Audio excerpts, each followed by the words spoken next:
Her sal 12 tabaxê çalakî li ser asla cîhanî bi roja cîhanî ya ciwanan têne lidarxistin. Li gorî amarên netewîniyê girtî, got 1,8 milyar ciwan got temenê wan di navbera 10 heta 24 salî de hene. Yek ji 10 ciwanan li navçeyê nearam û şer de jî 24 milyon ciwan dûrî xwendinê ne.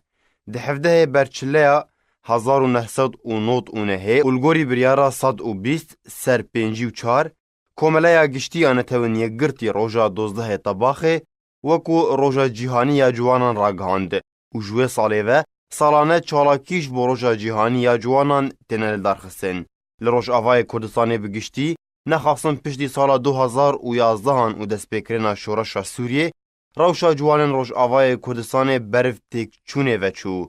Bi hezaran ciwan ji aliyê PYD ve ji bo leşkeriya neçarî hatin revandin û li beriyên şer nexwasim li navçeyên derveyê Rojavayê Kurdistanê hatin şehîdkirin.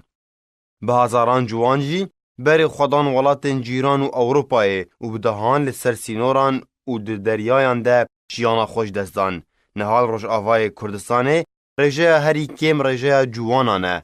Li zankoyên Sûriyê got beriya 2011 bi 10 hezaran ciwanên Kurd hebûn. Niha bi tiliyên destan têne jimartin ciwanên got xwendina xwe li zanîngehên Sûrî berdewam dikin.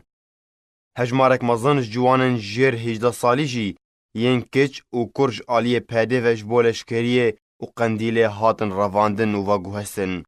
Di nava hemû miletan de ardûyê pêşketin û hêzê ciwanan li Rojavayê Kurdistanê gelek nif ji xwendinê bêparman û rêjeyeke mezin koçber bûn. Ew yek jî bi xwe li gorî şîrovekaran dihêle zingilê metirsiyê lê bide.